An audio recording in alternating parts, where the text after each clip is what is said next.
Hello बच्चों, कैसे हैं आप सभी। आशा और उम्मीद करता हूं कि आप लोग बहुत अच्छे होंगे और आप सब लोगों की तैयारी भी बहुत ही बेहतर चल रही होगी। तो साथियों, जैसा कि पता है आप लोगों को कि यूपीपीएससी वाला जो यूट्यूब चैनल है वो अब आप लोगों के लिए यूट्यूब पर लेकर के आया है यूपीपीएससीएस मेंस एग्जाम की तैयारी कैसे करें। तो उसके लिए पूरी एक सीरीज चली हुई है, कई सब्जेक्ट आपके समाप्त हो गए होंगे। तो अब आता है आप लोगों के लिए यूपीपीसीएस मुख्य परीक्षा में सफल कराने के लिए एक इंपॉर्टेंट सब्जेक्ट, या मैं कहूं तो आपको बहुत अच्छे नंबर दिलाने के लिए, जिसका नाम है सामान्य हिंदी। तो साथियों, कई बार समस्या आती है, कई बार बच्चे मुझे कमेंट करते हैं पर्सनली कि जी सामान्य हिंदी में हम नंबर कैसे लाएं, या कैसे हम सामान्य हिंदी की परीक्षा में अच्छे नंबर ला करके अगर हमारे किसी और विषय में हमारे नंबर कुछ कम रह गए तो हम उसकी भरपाई कर सकते हैं। तो आज उसी को देखते हुए साथियों मैं आपके लिए पूरा जो परीक्षा का प्रारूप है कि सामान्य हिंदी की परीक्षा का प्रारूप में क्या क्या क्वेश्चन आते हैं, कितने क्वेश्चन आते हैं, कितने नंबर का पेपर होता है, और इन जो विषय हैं, विषय के जो टॉपिक हैं, उन टॉपिकों को आप कैसे तैयार कर सकते हैं, उसके लिए भी साथियों हमारी यूपीपीएससी वाला टीम ने एक बेहतर रणनीति बनाई है।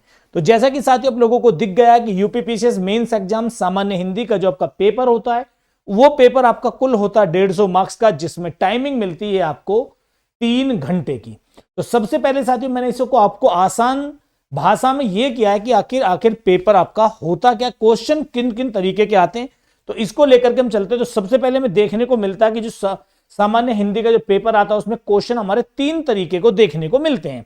तो सबसे इंपॉर्टेंट और सबसे ज्यादा जो नंबर का वेटेज है वो साथियों इस वाले पोर्शन में मिलता है, जिसको हम कहते हैं अपठित गद्यांश। तो 2 अपठित गद्यांश आते हैं, मार्क्स में भी आपको बताऊंगा। 2 आपको पत्र लिखने के लिए आते हैं, और जी इसके साथ साथ कुछ क्वेश्चन आपके व्याकरण और शब्द ज्ञान। व्याकरण का मतलब कि जैसे वाक्य और वर्तनी शुद्धिकरण आपका व्याकरण का पार्ट है। शब्द ज्ञान में जैसे आप उपसर्ग और प्रत्यय भी व्याकरण का है। शब्द ज्ञान में जैसे मुहावरे हैं, वाक्यांश के लिए एक शब्द है, तो ये आपको शब्द ज्ञान में देखने को मिलता है। तो इन 3 टॉपिकों से हमारे मुख्य परीक्षा में पेपर में क्वेश्चन आपको देखने को मिलते हैं।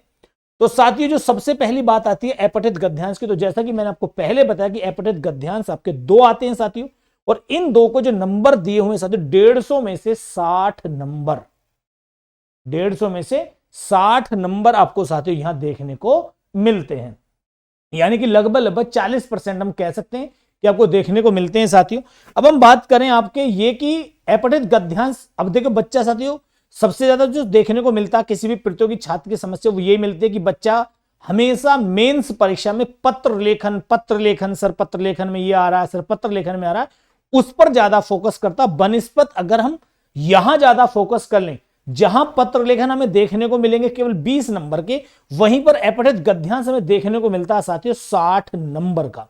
सोचिए 3 गुना अंतर है, जबकि बच्चा ज्यादा जो ट्राई कोशिश जो करता है वो पत्र लेखन की करता है, जबकि यहां हमें नंबर ज्यादा मिलने के चांसेस आपके होते हैं। तो 2 गद्यांश होते हैं साथियों, जिनमें से हर एक गद्यांश से 3 क्वेश्चन आपके पूछे जाते हैं।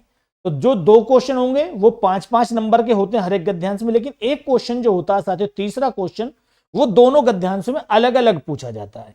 एक गद्यांश में आपका व्याख्या पूछ लेता है, एक गद्यांश में आपका संक्षेपण कर लेता है, जो 20-20 नंबर के आपके मार्क्स होते हैं। तो इस तरीके से तो दोनों गद्यांशों को मिलाकर के आपका 60 मार्क्स का, यानी कि एक गद्यांश जो होता है वो 30 नंबर का होता है, और इन 30 नंबर में 2 क्वेश्चन होंगे 5-5 नंबर के और एक क्वेश्चन होगा 20 नंबर का, जिनमें संक्षेपण बहुत आसान है और गद्यांश की व्याख्या करना भी बहुत आसान है। वो मैं आपको बताऊंगा। कल से मेरी यूट्यूब पर क्लासेस स्टार्ट हो जाएंगी शाम को 5 बजे से 6 बजे के बीच में, तो मैं आपको अपठित गद्यांश को हल कैसे करना ये सारी विधि बताऊंगा, कैसे आप ज्यादा से ज्यादा नंबर ले सकते हैं। तो साथियों अभी हम बात करते हैं आपका सामान्य हिंदी मुख्य परीक्षा में पत्र लेखन कितने आते हैं।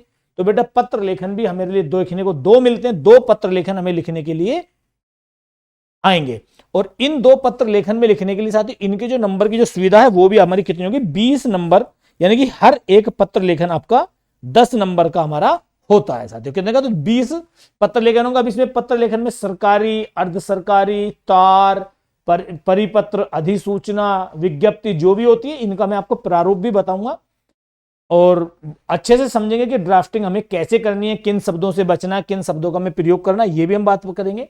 अब हम बात करते हैं साथियों जो व्याकरण और शब्द ज्ञान वाला जो टॉपिक है उससे क्या क्या क्वेश्चन आते हैं। तो सबसे पहले 10 नंबर के साथियों हमें देखने को मिलते हैं विलोम शब्द, उसके बाद उपसर्ग और प्रत्यय, यानी कि 5 नंबर के उपसर्ग होते हैं, 5 नंबर के प्रत्यय होते हैं, दोनों आपका एक ही टॉपिक होता है।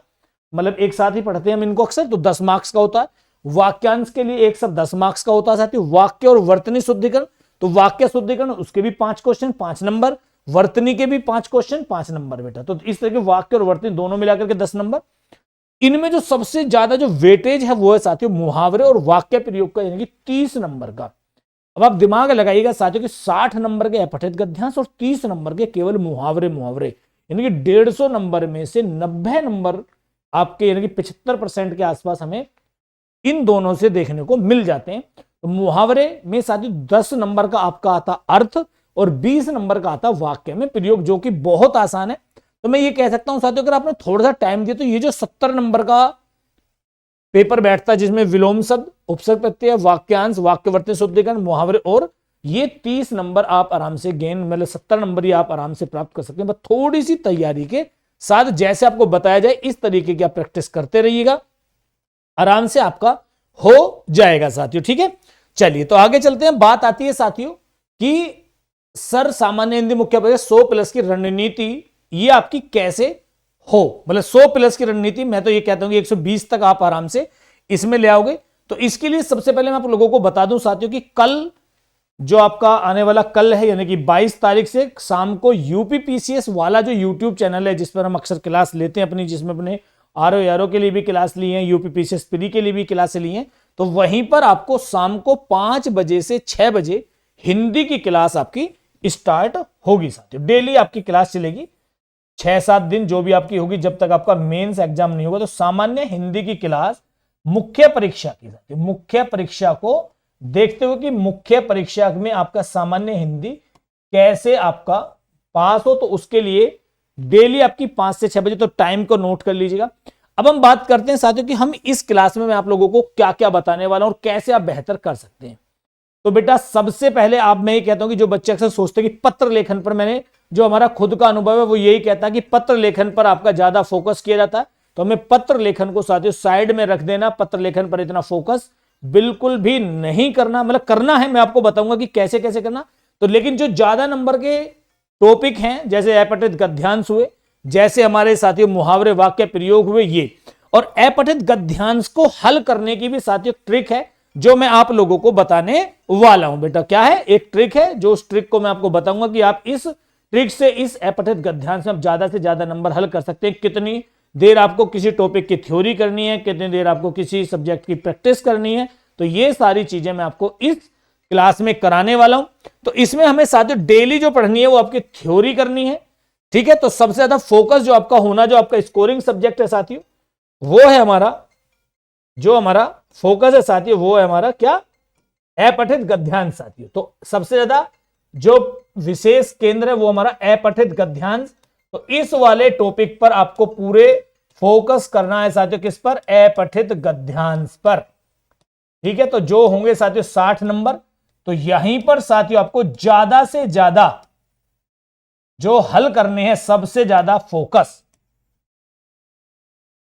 या सबसे ज्यादा ध्यान केंद्रित आपका इसमें हमें करना है साथियों। ठीक है, तो बाकी की जो रणनीति आप लोगों के लिए रहने वाली है साथियों, वो मैं आपकी कल जब हम शाम को मिलेंगे 5 से 6 बजे, उसी क्लास में मैं आपके लिए डिस्कस करने वाला हूं।